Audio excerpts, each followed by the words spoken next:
if you plant a field down to yellow blossom alfalfa, falcata alfalfa, that it's going to be there for many, many years. So there's no need to reseed after so many years because it persists for so long.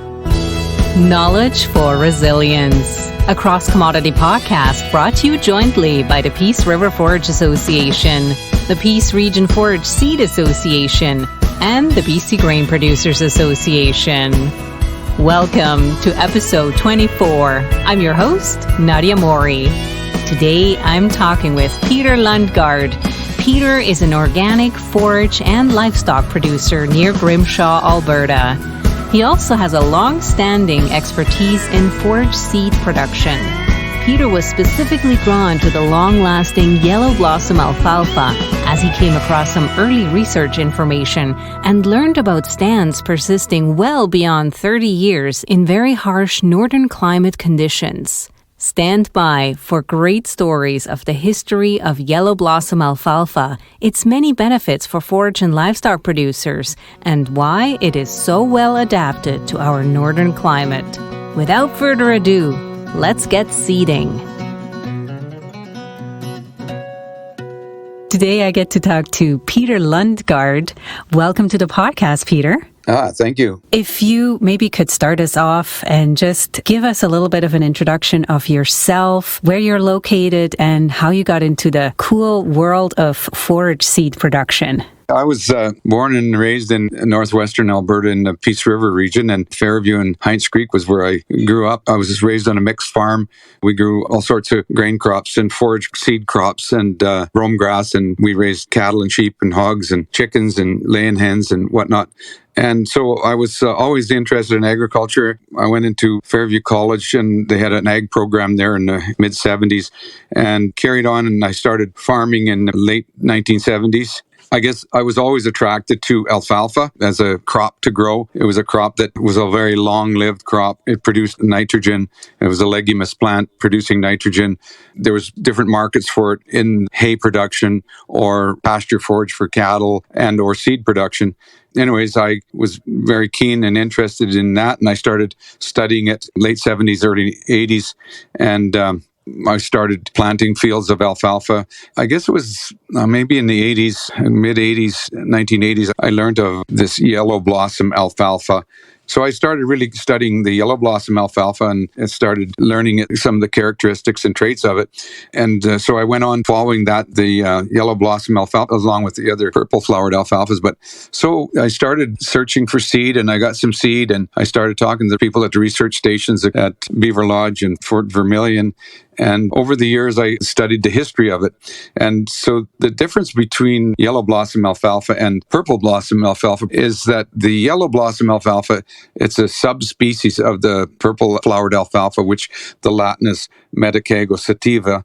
And for the yellow blossom is a subspecies, it's Medicago falcata. And a Medicago falcata comes from the northern part of Europe and Asia, and Medicago sativa comes from the southern parts of Europe and Asia, I imagine. The thing about the yellow blossom alfalfa, it's predominantly been grazed by the nomadic herdsmen of the northern areas of Europe and Asia. So that was intriguing. And so I was always also interested in livestock and cattle in particular. So when I realized that the yellow blossom alfalfa was extremely long-lived and it was low in this fraction 1 protein, and the fraction 1 protein, I went on to learn that was one of the major factors in bloat in livestock and cattle.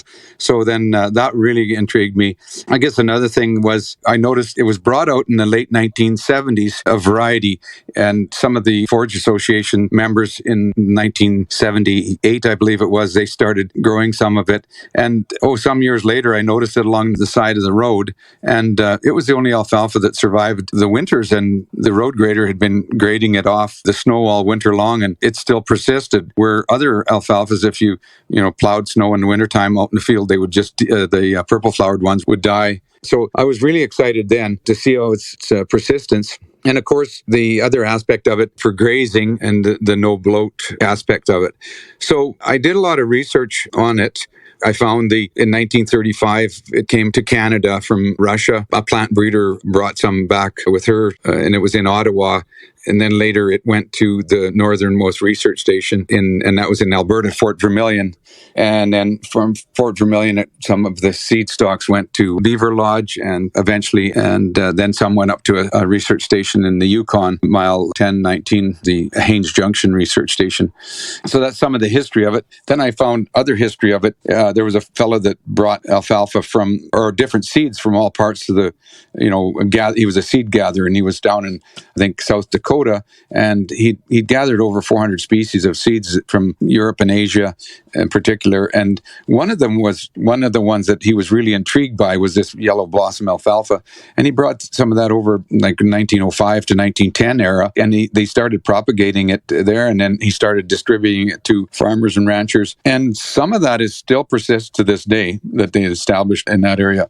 So that was really exciting when I found that out. And then also in my research, I find that the plots that they had up in the Yukon, they closed that research station down in late 60s, early 70s. I'm not sure of the year, but I got a report from the research station in 1959. And they said that was the only legume that survived a prior winter. So then that was very exciting. And of course, that was likely the excitement of it that caused the plant breeders to start looking at it more seriously and started breeding it. And then they eventually brought a variety out in 1974 at Beaver Lodge Research Station. So that was kind of some of the history of how I got to know about it and did the research on it, and how it got to Canada, North America, and into Canada, and how it ended up in Beaver Lodge, and how it ended up near our farm, in the late 1970s, early 80s, from some of the demonstration plots they had going. So that's how I knew about it. And the variety that was released in Beaver Lodge, was that Anik at the time, or was that a different one? Yeah, it was Anik. That's about the only variety that was released was Anik, and it was in 1974. Dr. Peter Pankey was the plant breeder. There was a few producers in the 70s, late 70s, but the markets really never took off with it because the seed yield was so low. And so when I started looking into seed stocks, it wasn't very plentiful. And I also got in talking with some plant breeders up in Fort Vermilion, and they still had some seed stocks. So I started propagating some of those seed stocks and started propagating. And so we were propagating also some of the seed stocks that we were able to locate that was established in the late 1970s. So then we started doing some selections and got some extremely good results out of that. But in the 1980s and stuff, it was slow to catch on. And the seed producers, they weren't too excited about producing seed because the yield was so low. But the reason the yield is low, the seed size is about less than half the size of the Medicago sativa. So when I started propagating it and marketing it, I just told the farmers and ranchers that were establishing it to adjust the seeding rates accordingly to the seed size. And so basically then average seeding rate would be like 12 pounds of purple flower. Well, we'd seed about 6 pounds of Medicago falcata yellow blossom, and we'd still have this actually more seed counts, and then we just started pricing it accordingly, and we started marketing it back in the 80s and 90s, and then it became more common.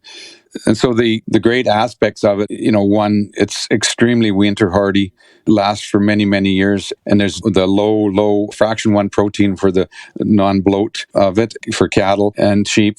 And the other aspect of it is it's a very fine stem plant, much finer than the other alfalfas. And it's a heavy yielder of hay, forage production. One of the limiting factors is it doesn't regrow, but compensates for that for its yield. In one cut scenario, it yields about as much as 2 cuts of the other one. So that was very attractive of it. So I was very excited about the variety, and so we kept propagating it and marketing it. And some of the longevity stories is like the research station up in Haines Junction there. It was closed down in, I think, the late 60s, early 1970s. And they established, there's I think about a 200-acre field up there, and they established it seeded it all down to yellow blossom alfalfa, and it still persists to this day. I know the people that go and hay it every year, so it's just an amazing plant. When we started raising, we've always raised cattle. We started grass finishing them about 35 years ago or 30 some years ago, and the key to it was the yellow blossom alfalfa. And so we used a grass species of metabrome grass. A few years later, we incorporated Sicer milk vetch into the stands. So predominantly is yellow blossom alfalfa and metabrome grass and Sicer milk vetch. And so we've been using that mixed for grass finishing beef for many years. And the stand keeps persisting. It always gets better all the time. Like we've been using it in our farm for many, many years.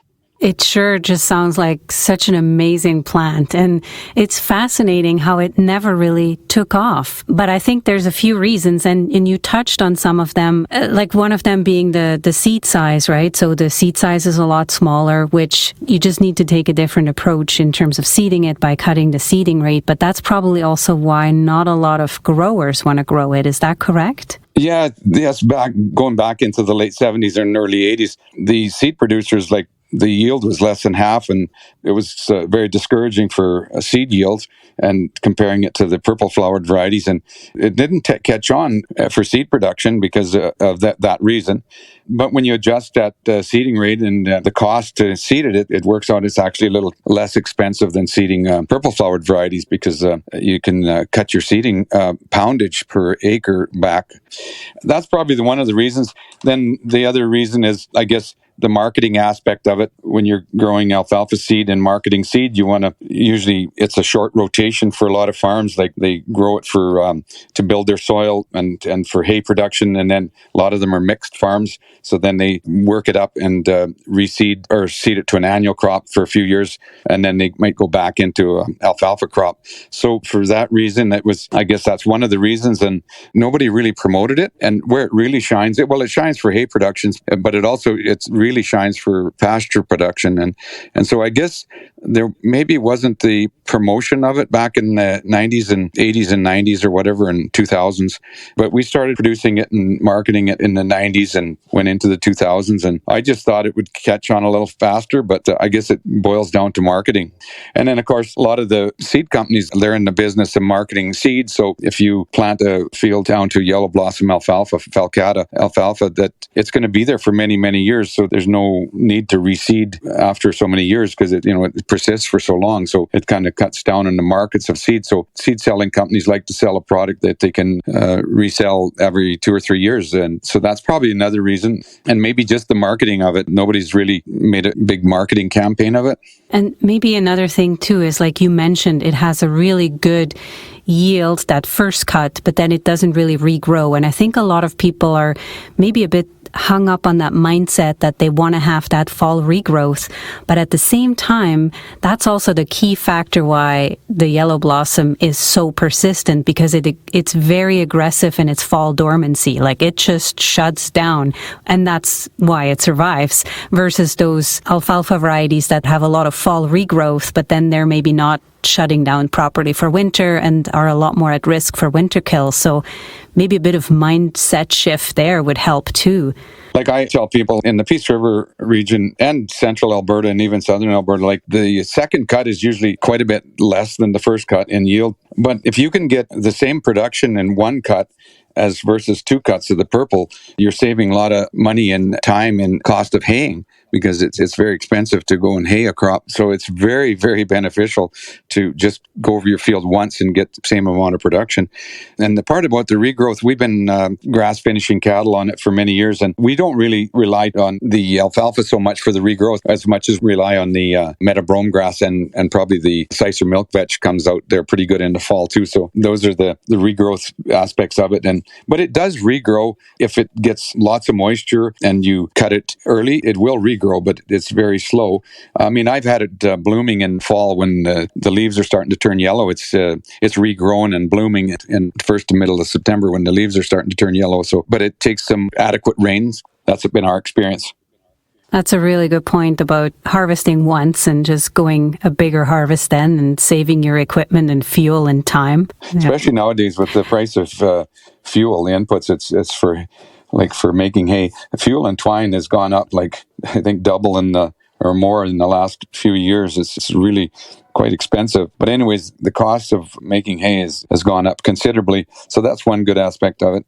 So we have, grazed that regrowth of alfalfa and yellow blossom alfalfa and the metabrome grass and on our Sicer milk vetch, into the winter, into a foot or two of snow. We still keep grazing as long as the snow doesn't get a big heavy crust on it or whatnot. It's a great tool, for pasture and really shines for that. So, and it doesn't, like some of these other alfalfa varieties or whatever, if you're regrowing them and grazing them in the fall, they don't stand up well to grazing hoof action and whatnot.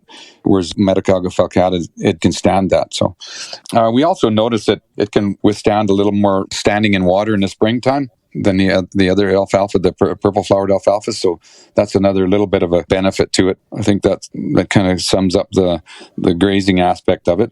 If somebody is shopping for yellow blossom alfalfa, have they bred any varieties of the sativa strains that also could have yellow blossoms, but they're not actually falcata? The creeping rooted alfalfa varieties, like it started with Rambler, was one of the first ones, and they took the Medicago sativa and they crossed it with the Medicago falcatas and started selecting for creepingness habit, because the yellow blossom one has got a strong lateral root system. That's another aspect that I forgot to mention. The root system on the Medicago falcata, it's a lateral root system. It goes out in many, many roots, and it doesn't have a big, long tap root like some of the sativa varieties. So it's a surface moisture feeder. So when it rains, it taps into that moisture near the surface. And of course, where its origins are from that northern Asia and Europe area, and that's very similar to our area as rainfall. It's a very seasonal and not much of it. So the Medicago falcata was the mother to the creeping rooted alfalfas, and the creeping rooted alfalfas, they were bred and marketed for dry land alfalfas, and that's the reason, is because of that root system they have. And so that's why you see some of these varieties like Rambler and Romer and Rangelander and Heinrichs and Spreader and Runner and all those. They have different color flowers in them, and everywhere from white light to to lighter purple and blue and lighter blues and whatnot. So that's the reasoning behind that one. That's probably also why it withstands the trampling action so much better, just a different crown arrangement. But when I seen the greater snow plowing it, all winter long, and it still persists there year after year, that sold me on it, like in the early 1980s. So on our farm, we went on to establish stands of yellow blossom alfalfa and the metabrome grass and the Sicer milk vetch, and then we started grass finishing cattle back in the 1990s, and we started selecting some varieties. We also selected another taproot type alfalfa. We used it, and we started taking seed off of our fields, and we took some hay for winter hay, and we had our cattle grazing on it. We started selecting, and some of those selections went on into some trials in Alberta and Saskatchewan and out eastern part of, I think, Quebec. They did some trials, and one of the forage associations, they were looking for extremely winter hardy alfalfa that persisted. And so they came to the Peace Country looking for some the varieties that were growing up here, or that we had growing. And so we put a couple of those varieties in there, and they turned out to be some of the most long-lived and most high-yielding varieties and species. They had the subspecies of falcata and then the sativa. So that was encouraging and exciting.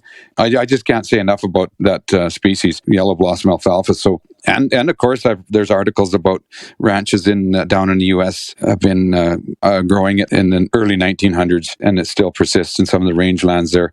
The productivity is more than double where that was seeded 100 years ago.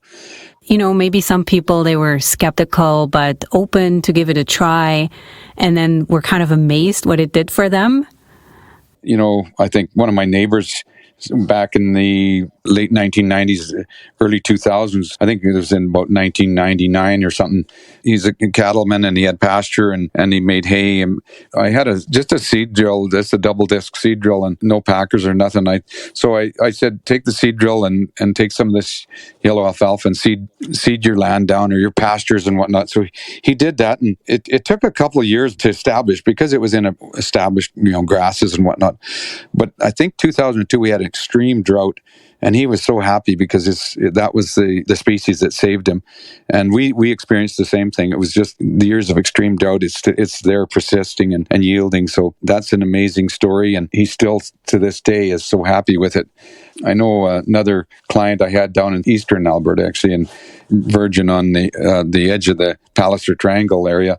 I think he seeded a 1/4 of purple and 1/4 of yellow seed that I provided to him. And then he's since gone, and then his son has taken over. And a few years back, his son, he phoned and he wanted more of that, the yellow blossom. He said the purple alfalfa field had been getting less and less and less, where it's very non-productive. And the yellow one, he says, it kept getting better and better. So he wanted to seed the rest of his farm into that. I've had some clients in interior BC. One of them he has an airstrip on one of his rangelands, and he seeded the airstrip down, which was gravel airstrip. He seeded that down. And that was 30 some years ago, and it still persists. He's amazed how it grows on his airstrip. I've had some other clients in the interior BC there that had established stands of that in some of the years where they had the fires in southern BC. They brought some of the cattle up to his rangeland there, and he said the carrying capacity on that yellow alfalfa was phenomenal. And then hay production. A few years ago, 2 years ago, we had a drought scenario, and we had one field of yellow alfalfa, and the rest of them were purple flowered fields. And I think we had, 4 or 5 times as much production on that just one little field of yellow blossom alfalfa than the other one. So it was phenomenal. The fellow was haying it. He was so surprised that he got so many bales off that field. So just stories like that. And then some of them have had it for 30 years, and they're just quite happy and seeding down more of it. So that's pretty amazing. Now, if somebody's listening to this and they're intrigued and they're thinking, gee, where do I get myself some of this yellow blossom alfalfa? You obviously have some on hand and deal with some. Would you just mind explaining all the different varieties that you carry? Well, I carry about 4 or 5 different varieties. It depends on what people are doing. I've got one variety for if people want to grow green, like a plow down or have it in for a short time. I do kind of maybe say a blend of some things for or for hay production. And then if there's short-term rotation, I have a taproot variety, and that's extremely long-lived and highly productive.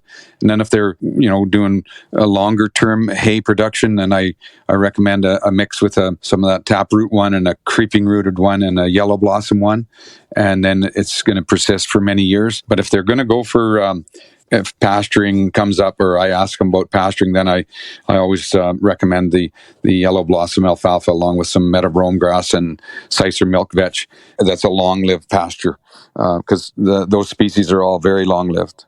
So high yielding. Meadowbrome grass is a great complementary species with the yellow blossom alfalfa, and Sicer milk vetch is as well. The meadowbrome grass is a bunch grass, and its growth pattern, it starts out one of the first grasses. It starts growing in the spring, and its growth curve goes straight through the summer and right into the fall, right to the end of the fall. Whereas a lot of the other grass species, they start out a little bit later, and then they peak in 1st of July, and then they just drop off production. Orchard grass is another one, but orchard grass is not as long-lived and winter hardy. So I always, in our area, recommend the meadowbrome grass. It's a bunch grass. It's similar to orchard grass in that respect, and it can stand grazing. We've grazed it in the wintertime. It carries its feed value, like the meadowbrome grass carries its feed value very well through the winter and into the spring. So we've grazed it late in the winter, and then again early in the spring. And the yellow blossom alfalfa stands up to it and holds up to it. And of course, the nitrogen fixing capability of the yellow blossom and the Sicer milk vetch is tremendous nitrogen producers, so provides plenty of nitrogen for the meadowbrome grass crops. And that's how to have a long-term pasture. So to recap, the species or the varieties is is a taproot variety for going down, tapping deep into the ground, maybe tapping into some subsoil moisture. A creeping rooted variety that's a surface moisture feeder, and they can regrow. And then for if you want hay, and then a purple flowered blossom one, and then I sometimes recommend a blend of those three, and I like to put in lots of species and or varieties in a blend for hay production and or pasture too. But the main ones is the ones I mentioned earlier. Is your yellow blossom, is that still Annick, or is that you've kind of developed it further and now it's an offshoot of that? Yeah, some of that I selected. I got some seed stocks from the research people back in the 70s and 80s, and so we started growing some of it and selecting and just picking out the better ones and then reproducing it and selecting and establishing plots and whatnot.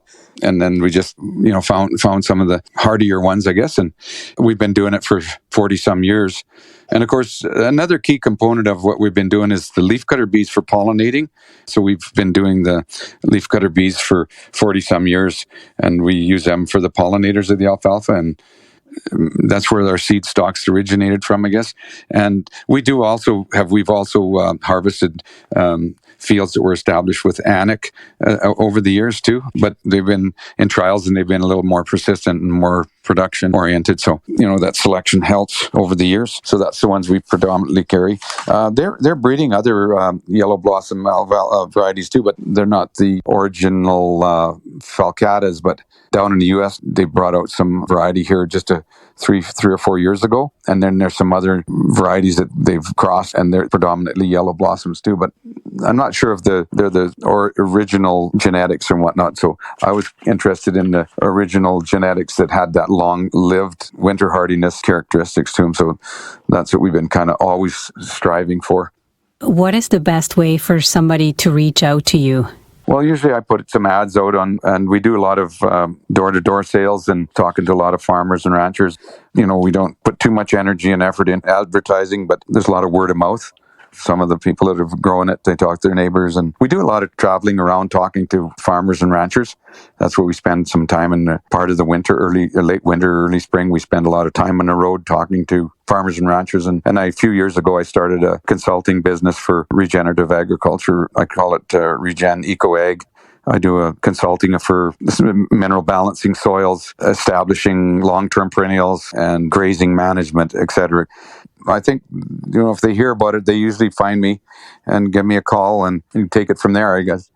People that are, establishing forages and stuff. And that's when I like to talk to them about their soils too, because, with mineral balancing soil, it's very important to get, especially for legumes and alfalfa and whatnot. So it's mostly word of mouth and us traveling. We travel around lots and try to figure out what they need, and we advise them what we could offer them to help them, whatever they're doing, if they're hay producers or cattle producers, and if they're doing a lot of pasture management, for example. And we spend quite a bit of time in interior BC and Peace Country, and we keep busy enough doing that. And on top of it, you're also an organic producer, right? We didn't even touch on that. Yeah, I guess in 1988, we went from, I think I farmed for 10 years. We were using with fertilizers and herbicides. And then in 1988, we started basically all over again and just got out of that and started studying more of an ecological approach. And we took a course in holistic management. Resource management is called back then, holistic management. That was a decision-making model, and that led us into studying more regenerative agricultural principles, and we started studying, going down to the Acres USA down in the States, and they'd have a conference and they had a magazine, and then that's where I learned of William Albrecht's work. He's a soil microbiologist, and he was University of Missouri, and his job was to identify nitrogen-fixing bacteria. And when he identified the rhizobia bacteria, and then when he went to replicate his work on different sites, he wasn't having very much success. So he started looking at the chemistry of the soil, and he stumbled onto the greatest thing when he found the chemistry in the soil. When he adjusted the chemistry in the soil, his microbiology started to work. So I've been studying with one of his students, Neil Kinsey, since the 2000s, I think. And I went over to New Zealand and studied with another fellow over there that's very successful in pasture management and soil mineral balancing soils. And It's really exciting. So we've been working with that for quite a few years now, and we're getting more and more field data on the mineral balancing, and we're actually moving a lot of soils that are out of balance. And when I say balance, we're looking at the base elements of calcium, magnesium, potassium, and sodium to get those in certain percentages. For instance, calcium has to be ideally at 68% on the soil plates, and magnesium has to be 12%, and potassium 3%, and sodium 2%. That leaves about 12% hydrogen on your soil plate. Then it creates a harmonious effect. The microbes just take off, and minerals start to be released. It's exciting to see that, and that's what it's all about, is microbiology in your soil, and that's what William Ulbricht stumbled onto after the Second World War, and his work went into the 50s and 60s and 70s. So we've been doing that, and we've been learning lots about that. Of course, that flows very well with establishing long-term perennials and pastures, and that's very beneficial. And of course, we've been farming with regenerative principles and organic principles, I guess, if you want to call them, back since the late 1980s. And it takes healthy soils to grow healthy crops. So I thank you so much for your time today and explaining to us the amazing properties of the Medicago falcata, the yellow blossom alfalfa, and how it's really an underrated alfalfa variety and could do so well in our Peace region. I think one of the number one properties that producers are looking for when I talk to them is stand longevity in their pastures. So it's been great, and we just want to try to get that information to as many people as we can and pass that knowledge down. I really enjoy young clients that are just starting up, so I kind of try to help them. I always think back when I started up, I didn't have too much knowledge, so it's really a pleasure to work with young farmers and help them get off to a good start, because it's so easy to not to get off to a good start, and it's lots of times fields or their soil is kind of the hand that they got dealt, whether they inherited it or they bought it or rented it or whatever, however they got that land, but that's what they have to work with. And so I try to help improve that, make a longer term stability in your land, and you're building your soil, and you're got long-term perennials, for instance. And so with all that comes stability and profitability. Mistakes can be so expensive, especially nowadays when input costs are so high. It's certainly valuable if you have somebody who can help you along those steps. I learned some of the things the hard way, so I know it's nice to have some knowledge, and I've always focused on trying to go out and find the knowledge for what we're doing here on our farm, and it's been quite rewarding. I just look forward to sharing some of that, and so anybody's more than welcome to give me a call or get in touch with me and see where they're at with their plans, and see how we can help them out. Well, again, thank you so much for your time, Peter, and for sharing your knowledge today. And hopefully we can help share the knowledge a little bit by sharing this podcast. Thank you very much for getting in touch with me, and you keep up your good work.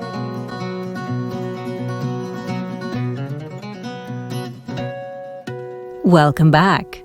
As Peter indicated, he is more than happy to talk to anyone interested in learning more about yellow blossom alfalfa and how to choose a forage blend that will support your land and production goals. Next up is a chat with another seed grower as we make a jump from forage seed to grain seed production. Dave Wutridge grows pedigree barley, oats, and peas, and has a wealth of experience in taking many seeds, often from experimental founder plots, all the way to commercialization. Be sure to check out the next episode to learn more about the process of developing new annual crop seed varieties. If you found value in this or other episodes of our Knowledge for Resilience series, please share with your friends, family, and colleagues. You can find us on various podcast platforms, including Podbean, Spotify, iHeartRadio, Google Podcasts, and of course, the 3 Partner Association websites. Wherever you tune in from, make sure you like, subscribe, or follow us so you never miss another episode. Funding for this project was provided by the BC Hydro Peace Agricultural Compensation Fund. Thank you so much for making this project possible and supporting local agriculture in the Peace and beyond. For feedback or suggestions on other great Peace region-related agricultural topics, email us at coordinator@peaceforage.bc.ca. Until next time, stay informed, stay resilient.